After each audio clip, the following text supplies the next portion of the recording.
Hi, my name is Taylor Phillips. I'm a data scientist with a background in petroleum engineering. My fascination with baseball began over 20 years ago, and it feels like I spent most of my childhood on a baseball field. Unsurprisingly, I've also experienced multiple shoulder surgeries on my throwing arm. Though my time and interest playing the game has come to an end, my current interest in statistics, data analytics, and making my employer money are more aligned with the sport than ever before. Today, baseball is a multi-billion-dollar industry.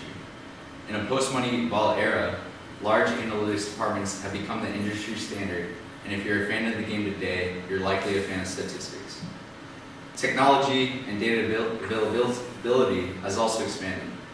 StatCast was introduced in 2015, and it uses Doppler radar to record every player during every play of every game.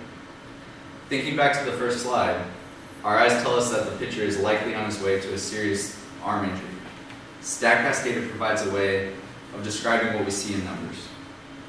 From there, I set out to determine if, in addition to traditional pitching statistics, can using StatCast data help us better predict and hopefully prevent pitching injuries.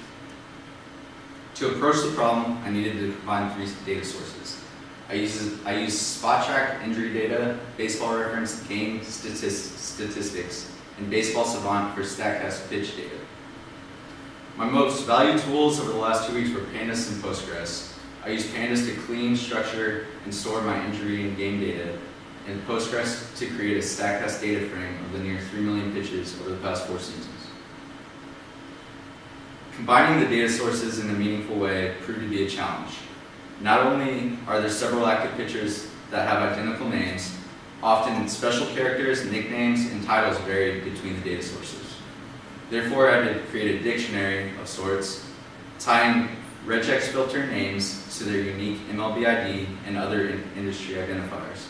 With a specific ID for each pitcher, I was able to join my injury, game statistics, and StatCast data based on the MLB ID. Determining what StatCast features to utilize is where domain knowledge comes into play. Current talk in the baseball world is centered around Chris Sale and his recent drop in fastball velocity. Countless fans and armchair physicians are calling into MLB Network Radio wondering why the Red Sox would give an extension to a guy that's clearly injured. Well, maybe they know something we don't. It is common knowledge that drops in fastball velocity often precede time spent on the disabled list. I also wanted to look at arm positions and release points to see if changes over time signal more than just simple changes to pitching techniques. Since there are many different types of pitches that a pitcher uses, I decided to group pitches into 2 groups, fastball and off-speed. This allowed me to make comparisons between pitchers that don't throw the same variations of pitches. For each game a pitcher threw in, I determined their game-specific average values of the desired StatCast features. Additionally, for each pitcher in my StatCast database, I determined historical averages so I could create a deviation from a pitcher's historical average for each game. I used logistic regression and random forest for initial modeling.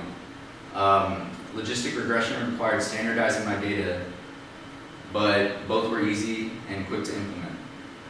Due to the nature of baseball statistics with many collinear relationships, I figured that random forest would perform better. Examining coefficients of the logistic regression gave me a general idea of feature importance, and I assessed random forest with Gini importance.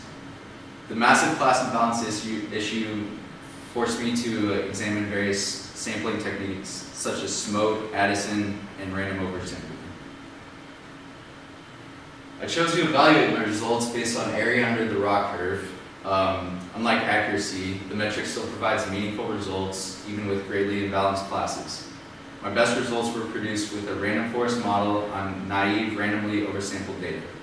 My model was close to 4% better than previous attempts to predict pitching injuries based on game-level statistics alone. With my future work, I'd like to address the multi-collinearity issue of baseball statistics, remove unimportant features, create player-specific models, perform cluster analysis on different types of pitchers, and of course finalize my pipeline and begin predicting on the 2019 season. Thank you for your time.